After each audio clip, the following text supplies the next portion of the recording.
दोस्तों, आज good Russia का विषय है। बहुत सारे लोगों ने मुझसे पूछा कि हे ब्राह्मण देवता, आप ये बताइए, जो आज कलयुग में ये चीज़ें चली आ रही है, जो नेगेटिव नेगेटिव चीज़ें हैं, नेगेटिव चीज़ें हैं, ऐसी क्यों हो रही है? कहते हैं कि जब कलयुग आया था उसने 4 चीज़ें मांगी थी राजा परीक्षित से, और 4 चीज़ों में मुख्य है शराब। कहते हैं जब से, वैसे तो मेरी किसी के मन को या किसी की भावनाओं को ठेस पहुंचाने का मेरा कोई अधिकार नहीं, लेकिन कुछ समाज के लोग है ना शराब को पीने लगे। तो उन समाज के लोगों को मैं बता देता हूं कि उनको दारू नहीं पीनी चाहिए। खासकर ब्राह्मण जो देवता हैं उनसे निवेदन है, कुछ ब्राह्मणों की वजह से पूरी जाति, पूरा सिस्टम हमारा युक्त भाव से, घृणा से युक्त हो चुका है। उन पे बार बार आरोप लगाया जाता है। तो उन ब्राह्मणों से भी मैं निवेदन करूँगा, कृपा करके आप दारू, मदिरा, मांस, मिट्टी इत्यादि सभी चीज़ें खाना छोड़ दें। और जो खाते हैं उनका भगवान शिव, शंकर, भोलेनाथ जी भी कहते हैं, और पुराण भी कहते हैं, और गरुड़ पुराण में इत्यादि शास्त्रों में, इत्यादि योग में लिखा है कि अगर ब्राह्मण शराब या मांस, मछली इत्यादि का जो सेवन करता है उसको स्वर्ग की प्राप्ति नहीं होती, उसको नरक ही मिलता है, और उसके बच्चे भी कभी भी उचित स्थान की प्राप्ति नहीं कर पाते। वह भी धर धर की ठोकरें खाते रहते हैं, नीच भावनाओं की युक्ति करते हैं।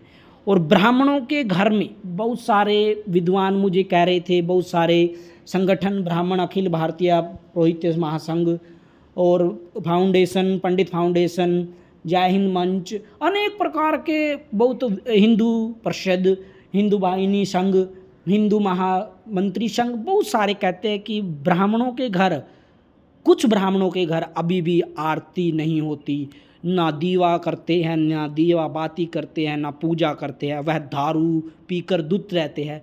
उनकी संतानें भी ऐसी हो रही हैं। और फिर कई विषय में बोले कि मुझसे ये भी पूछा गया है कि क्या उनके घर में हमें अपनी पुत्री देनी चाहिए। तो मैंने उस विषय को भी बहुत सोचा समझा।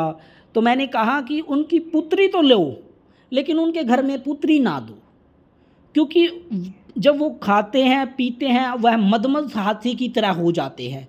उनको पता नहीं कि संस्कार जो है, संस्कृति हमारी क्या है, कितना हम क्या कर सकते हैं, वह उन चीज़ों को उनकी कोई परवाह नहीं। उनके मन में हमेशा लड़ाई झगड़ा, चुड़ैल जैसे कार्यक्रम करना, प्रेत वाहिनी जैसे काम करना, क्रोधमुखी करना, दूसरों को तंग करना, दूसरों के घर में कलेश उत्पन्न करना, क्योंकि वो शराबी हैं। शराबी कोराबी होता है, झगड़े करना, अब बाप अपने पुत्र को पीट देता है, शराबियों के घर में ऐसा हो रहा है।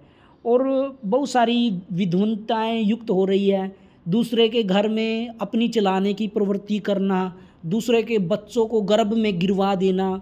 ऐसी उनकी माएँ भी होती हैं और उनके पिता भी है, क्योंकि वो पी खा के ऐसे पड़े रहते हैं। और कहते हैं कि एक चीज़ और भी सुनने में आई है, जो संस्कारी जो ब्राह्मण होता है वह हमेशा आरती करता है, शराब से दूर रहता है, नशे से दूर रहता है, अच्छे उसके पुत्रों की प्राप्ति होती है, अच्छी जगह बैठते हैं। लेकिन कुछ अभिमान में चूर होते हुए दारू पीने वाले, जिसको कुछ बोलने की तमीज़ नहीं, घसीटने की बातें करने वाले, दूसरे का अपमान करने वाले, ऐसे ब्राह्मणों से सभी को मैं सचेत करता हूँ कि उनके घर का अन्न जल इत्यादि भी नहीं पीना चाहिए। ऐसा पीने से आपके सहस्त्र पुण्य का नाश होता है। और उनकी पुत्री का सहयोग करें, उनकी पुत्री से शादी क्यों करें, क्योंकि उनकी पुत्री का उसमें कोई खोट नहीं, लेकिन अपनी पुत्री उनको ना दे। ये विषय जरूर करना चाहिए। जो ब्राह्मण दारू पीता है या धर्म का पालन नहीं करता, अधार्मिक कृत्यों में रहता है, नशे, धूम्रपान, नशेड़ा इत्यादि जो भी कर्म करने वाला जो ब्राह्मण है, उसके घर में कभी भी अधिक समय पर नहीं ठहरना चाहिए। और उससे कुछ भी चीज़ें अधिक नहीं करनी चाहिए। तो आशा करता हूँ ऐतिहासिक नगरी में आप ज़्यादा से ज़्यादा इस वीडियो को फैलाएं, कमेंट्स करें और अनेक शेयर करें और सभी लोगों को पहुंचाएं ये वीडियो, ताकि उन ब्राह्मणों को पता चले कि शराब पीने से हमारे घर में पितर भी वास नहीं करते। जो ब्राह्मण शराब पीता है, मांस मछली इत्यादि का सेवन करता है, उसके घर में हमेशा कलह कलेश रहती है। उनके घर में कुछ भी प्रकार की आमदनी इत्यादि नहीं होता, हमेशा भीख मांग कर गुजारा करने वाले होते। लोह का कटोरा उनके हाथ में चला जाता है। ऐसे लोगों को ये परमलीला जो होती है, जो देवी होती है परमलीला, वह परम लीलाओं से युक्ति करती है। ऐसा कहते हैं कि उसके हाथ में कटोरा आ जाता है लोहे का। तो जो शराबी होता है, जो इत्यादि हीन भावना करता है, और मैं तो कहता हूँ ब्राह्मणों से सभी अभी भी एकत्र होकर एकजुट बनाकर अपनी सभी ब्राह्मणों से निवेदन है, अपना जो बल आपने खोया हुआ है, जो आपने अपनी मर्यादा खोई हुई है, उसको पुनः जागृत करते हुए लोगों को शिक्षा दे, लोगों को सनातन धर्म के प्रति जागृत करे, आरती करे, लोगों का युक्ति करे। और दूसरी बात, ब्राह्मण की लड़कियां भी अपने संस्कारों को सीखे, दूसरे व्यक्ति के कहे में ना चले और अपनी बुद्धि से चले, घृणा ना करे। और मैं ब्राह्मणों से भी निवेदन करूंगा, अगर मेरी बात उनको अच्छी लगे या उनको बुरी लगे, मैं किसी की भावनाओं को ठेस पहुंचाने का मेरा कोई अधिकार नहीं। और सभी से निवेदन करता हूं कि वह अपनी पुत्री की 18 वर्ष से लेकर 21 वर्ष के दौरान अपनी पुत्री की शादी आवश्यक कर दे, क्योंकि आज की समाज में, कलयुग में बहुत सारी चीज़ें मैं देख रहा हूं जिसे अनेक प्रकार की चीज़ें घटित हो रही हैं।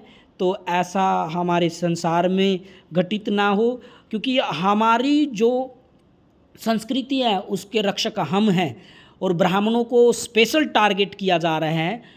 लव जिहाद हो गया, धर्म निमंत्रण हो गया, अपने धर्म को छोड़ के दूसरे धर्म में विवाह करना, अपनी जाति को छोड़ के दूसरी जाति में विवाह करना, और उनके लिए वो बहुत प्रकार के षड्यंत्र वो व्यक्ति रचते हैं ताकि ब्राह्मणों की लड़कियां हमारे घर में आ जाए। तो ब्राह्मणों को भी सचेत करता हूं, क्योंकि माता और पिता अगर अच्छे संस्कार देंगे अपनी पुत्री को, तो वो ब्राह्मणी कभी भी दूसरे के साथ ऐसी जो कलयुग में प्रेम विवाह, लव मैरिज, जिहाद इत्यादि जो भी चल रहा है उसमें वो नहीं फंसेगी। आपने टीवी देखा होगा, आप आंकड़े उठाइए, सबसे ज़्यादा ब्राह्मणों की लड़की मिलेगी इस विषय में कि लव मैरिज में या फिर लव जिहाद में, या उनको आरती नहीं करना, संस्कारहीन होना, मुकदमे बाजियों में भी सबसे ज़्यादा समाज की मिलेगी। क्योंकि बहुत सारे, क्योंकि संस्कार ही नहीं है, क्योंकि माता पिता तो दारू पी के पड़े रहते हैं, क्या संस्कार देंगे। जब माता ही ऐसी होगी तो पुत्री तो होना ही स्वाभाविक है। वह अपने कुल का तो नाश करेगी करेगी, लेकिन आने वाले दूसरों के कुल का भी नाश करेगी। कहते हैं कि वह अपने कुल का तो नाश करके जाती ही जाती है, अगले आने वालों को भी, 7 कुलों का भी नाश कर देती हैं। तो ऐसी स्त्री से भी सावधान रहे। और मैं तो कहता हूँ ब्राह्मण देवताओं, आपसे निवेदन है हाथ जोड़ के, आप मेरी बात को ध्यान से सुने और ब्राह्मण के लड़के से शादी कराए। 18 साल से लेके 21 साल तक लड़के की प्रोसेस करें, ढूंढने में सहयोग करें। नहीं मिले तो हम एक संस्था बनाएंगे इसके लिए, और आप उसमें हमें डाटा देना, ताकि हम जो ब्राह्मण होंगे, पढ़े लिखे ब्राह्मण होंगे, कहेंगे आईपीएस चाहिए। ब्राह्मणों की कई लड़कियां तो ऐसे बैठी रहती है कि मुझे तो डॉक्टरी चाहिए, मुझे तो इंजीनियर ही चाहिए, मुझे तो वो चाहिए। अरे भाई, जो जन्म लिया, विवाह हुआ है, वो किस लिए हुआ है? पुत्र पौत्र इत्यादि की प्राप्ति करके वंश की वृद्धि करना, सनातन की रक्षा करना, आगे आने वाले भविष्य की रक्षा करना। आप नौकरी कर लेते हो, ठीक है, करनी चाहिए, पैसा होना चाहिए, लेकिन वो है नौकरी किस काम की? जो अपनी माता पिता की भी सुरक्षा ना कर पाए। बहू आते ही उसकी लड़के की माता पिता को बाहर निकाल देते हैं, जाओ वृद्धाश्रम में जाओ। अरे क्या तुम्हारे माँ बाप ने यही संस्कार सिखाए हैं? क्या ऐसी बात होनी चाहिए? तो ब्राह्मण समाज को मैं सचेत करना चाहता हूँ, क्योंकि बोलने की किसी की हिम्मत नहीं है ब्राह्मण समाज के ऊपर, क्योंकि वो अपनी जो भावनाएं हैं, उनकी भावनाओं को ठेस पहुँच जाएगा, अहंकार हो जाएगा। अरे वकील भी ब्राह्मण ही होते हैं, आधे से ज़्यादा न्याय के जो देवता है वो भी ब्राह्मण होते हैं, लेकिन उन न्याय के देवताओं को ये सोचना चाहिए हमारी लड़कियां क्या कर रही हैं, किस किस के साथ जाके गुलछर्रे उड़ा रही है। कहते हैं तो कहीं तो मैंने ये भी सुना है कि विनय कुमारस्या देवया पानी ही निवृत्त्यम भवति ही, कि जो विनय नाम के योग है उसके अंदर वो घड़े से अपना पानी भरवाती है उनसे। अरे ऐसे ऐसे विशेष ऐतिहासिक नगरी में भी ऐसा ऐसा काम होता है और माता पिता सोचते हैं कि ओह शादी कर देते हैं इसकी, क्या पता चलेगा उसको ब्राह्मण को कि इसने क्या कुकर्म किए हुए पीछे। अरे सभी पता रहता है सभी ब्राह्मणों को, लेकिन फिर भी अपने ब्राह्मणों की इज्जत रखने के लिए वो ऐसे कर्तव्य को जानते हुए भी उनसे शादी करता है। ऐसा नहीं है कि वो योग्य नहीं है, बहुत सारी चीज़ें जानता है किंतु फिर भी अपनी समाज की इज्जत बचाने के लिए वो करता है। और फिर भी वो उसको छोड़ के अगर वो चली जाती है बीच में तो अनेक प्रकार का दुख होता है। और क्योंकि उसको पुराना जो या आशिक होता है उसके पास जाना ही होता है, क्योंकि उसकी जो शैली है, जो पवित्रता है, अपवित्रता होना उसका स्वाभाविक क्रिया है। तो ब्राह्मणों से निवेदन है कृपा करके अपनी पुत्रियों को संस्कार दो, पढ़ाओ लिखाओ, लेकिन 18 साल की शादी होते ही उसकी शादी कर दो, या जो सरकार का जो नियम है उसके अनुसार जो 21 साल है या 18 साल है, शास्त्रों में तो ये लिखा हुआ है कि 16 साल की लड़की होने के पश्चात उसके विवाह के लिए उसके लिए लड़का देखना आरंभ कर देना चाहिए। और जो भी ब्राह्मण संस्कारी हो, जो कुल की मर्यादा को मानने वाला हो, बेशक वो नौकरी भी ना करता हो, अगर उसके स्त्री के भाग में अगर नौकरी लिखी होगी उसके पति की तो वो लगेगा, आवश्यक लगेगा। आप ब्राह्मण उनके परिवार को देखो, उनके कुल को देखकर उसकी शादी कर देनी चाहिए ताकि आपकी मर्यादा बनी रहे। और मैं तो आशा करता हूँ 3 ही बात बोलूँगा, जो भी ब्राह्मण समाज में दारू या मदिरा पान या फिर जो त्यागे हुए जो पदार्थ है मांस मदिरा इत्यादि उनको छोड़ दें उनको। और दूसरा, अपने घर में सनातन संस्कृति के अनुसार अपने बच्चों को संस्कार सिखाए, माता से कैसा बोलना है, पिता से कैसा बोलना है, भाई के साथ कैसा व्यवहार करना है, पति के साथ कैसा व्यवहार करना है, सासू के साथ कैसा व्यवहार करना है, देवर के साथ कैसा व्यवहार करना है, ससुर के साथ कैसा व्यवहार करना है, बुआ के साथ कैसा व्यवहार करना है, वो सिखाए। अरे तुम क्या सिखा रहे हो अपनी लड़की को? अरे पढ़ी लिखी लड़कियां गुआर हो गई है सब, जो जितनी पढ़ी लिखी हैं वो आज समाज में सबसे ज़्यादा उसी के ही तलाक के केस चले हुए हैं। क्यों भाई? क्योंकि वो संस्कार जो पढ़ाई है, वो संस्कृति जो है, जो संविधान 30A के तहत हमें नहीं पढ़ाई जाती, उसके विषय में भी आवाज़ उठानी चाहिए हमारे ब्राह्मण समाज को। वो चीज़ें हमें नहीं मिलती। तो आशा करता हूँ, सभी ब्राह्मणों से निवेदन करता हूँ कि कृपा करके जो समाज के हित के लिए जो भी कार्य होते हैं, जो भी युक्ति होती है, अपने समाज को जल्दी से जल्दी बढ़ाए। और जो अब क्या है, एक चीज़ और आई है हमारे सामने, बहुत सारे विद्वानों ने मेरे से बात की है कि कुछ ब्राह्मण देवता बड़े बड़े पदों पे बैठे हैं, मंत्री हैं, कोई संतरी हैं, कोई IPS है, कोई कुछ है, लेकिन जब वो रिटायरमेंट होके तुरंत ब्राह्मण समाज में जुड़ेंगे, हम तो सेवा करेंगे। उनसे निवेदन है कृपा करके जब वो सेवा में है तब उनके लिए क्या करते हैं वो ज़रूरी है। जब वो अपने पद पे बैठे हैं तब ब्राह्मणों के लिए उन्होंने क्या किया है, क्या समाज को संदेश दिया है, क्या उन्होंने संस्कृति का पालन कराया, उसके विषय में होना चाहिए। क्योंकि शिव भगवान जी ने कहा कि मैं कल्याण करने वाला देवता हूँ, तो ब्राह्मणों का कल्याण करने के लिए वो अधिकारी क्या करते हैं। आज सभी से मैं पूछता हूँ, ये भारत किस दिशा की ओर बढ़ रहा है? हे ब्राह्मण देवताओं, आप जागो, अपनी संस्कृति को बचाओ, अपने सनातन धर्म को बचाओ, नहीं तो आने वाला काल आपको काल के घृत कर देगा। और आपकी जो बच्चियां हैं उनको देखना आने वाले समय में आपके प्रति आप मुंह दिखाने के लायक भी नहीं रहोगे। मैं बड़े बड़े यूट्यूबों पे देखता हूँ, फेसबुक पे देखता हूँ, इंस्टाग्राम पे देखता हूँ, आधे से ज़्यादा रीलें बनाती हैं। अरे क्या बताएं, ऐसे ऐसे चित्र डालती है, ऐसी ऐसी चीज़ें डालती है। तो अपनी समाज को देखो। और विदेश की लड़कियां अब साड़ी पहनती हैं, विदेश के लड़के धोती कुर्ते में पहनते हैं, और हमारे समाज पाश्चात्य दर्शन को अपनाते जा रहे हैं। अरे दुर्भाग्य है हमारा इस भारत जन्मभूमि में जन्म लेने के बाद भी हम ऐसी कृत्य कर रहे हैं।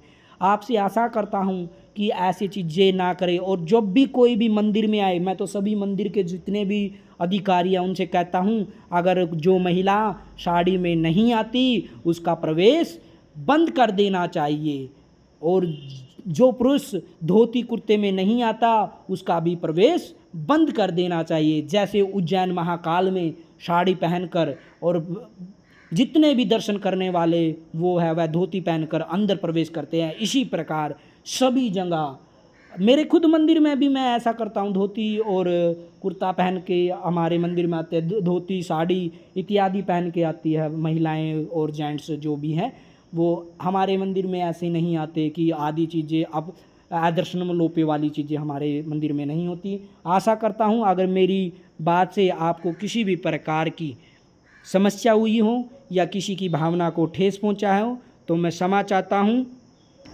जयतु भारतम जयतु संस्कृतम। इस वीडियो को ज़्यादा से ज़्यादा शेयर करें, कमेंट्स करें और ब्राह्मण समाज को पुनः जागृत करें। मेरा नंबर है 9013387725। जयतु भारतम जयतु संस्कृतम जयतु सनातन धर्म की जय हो, और सनातन धर्म की जितने भी 32 नियम हैं उनका पालन करें। हे ब्राह्मण देवता, अगर मेरे द्वारा आपका अपमान हुआ हो तो मुझे क्षमा करें, क्योंकि ये ब्राह्मण का अपमान करने से भी पितरदोष लगता है। तो हे ब्राह्मण देवताओं, आप मुझे क्षमा करें। हे शिव भोलेनाथ, हे मुरलीधारी, हे हनुमान, आप मेरी रक्षा करें, शत्रुओं से मेरी रक्षा करें, और जो भी मेरे ऊपर किसी भी प्रकार का कुदृष्टि डालता है हे भगवान उसकी आंखें ही, जो भी आपको करना है। मैं ज़्यादा नहीं बोलना, अपनी वाणी को विराम देता हूँ। जयतु भारतम जयतु संस्कृतम जयतु परशुराम।